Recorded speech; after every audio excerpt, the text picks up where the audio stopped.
যতই বলা হোক না কেন, নিজের মতো করে বাঁচতে শেখা উচিত, নিজেকে নিয়ে ভাবা উচিত।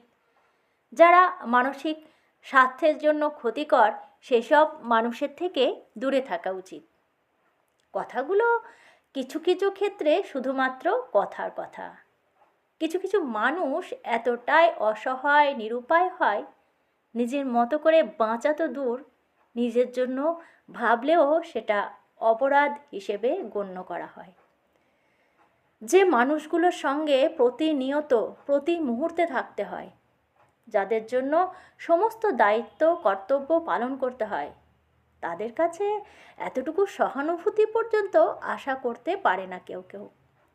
চাইলেও তাদের থেকে দূরে চলে যাওয়ার মতো আর্থসামাজিক অবস্থা থাকে না সবার।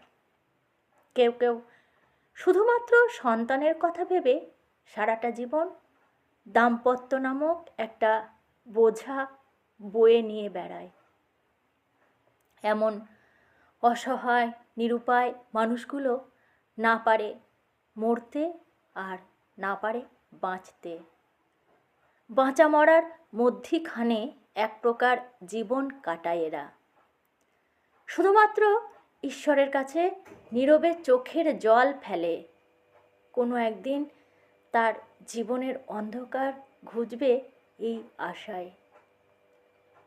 প্রতিটি মানুষ আলাদা, তাদের জীবনের গল্প আলাদা, তাদের পরিস্থিতি আলাদা।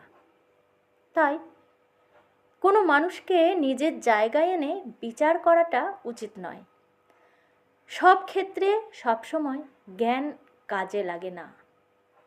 কখনো কখনো কাউকে তার অবস্থার জন্য দায়ী না করে বরং সবার উচিত সব মানুষের জন্য ন্যূনতম সহানুভূতি বোধ রাখা। বাকি রইল যার যার জীবন, সে তার জায়গায় লড়াই করে যাবে। পারলে তার লড়াইয়ে সহযোগিতা করা উচিত, সাহস দেওয়া উচিত, ভরসা দেওয়া উচিত।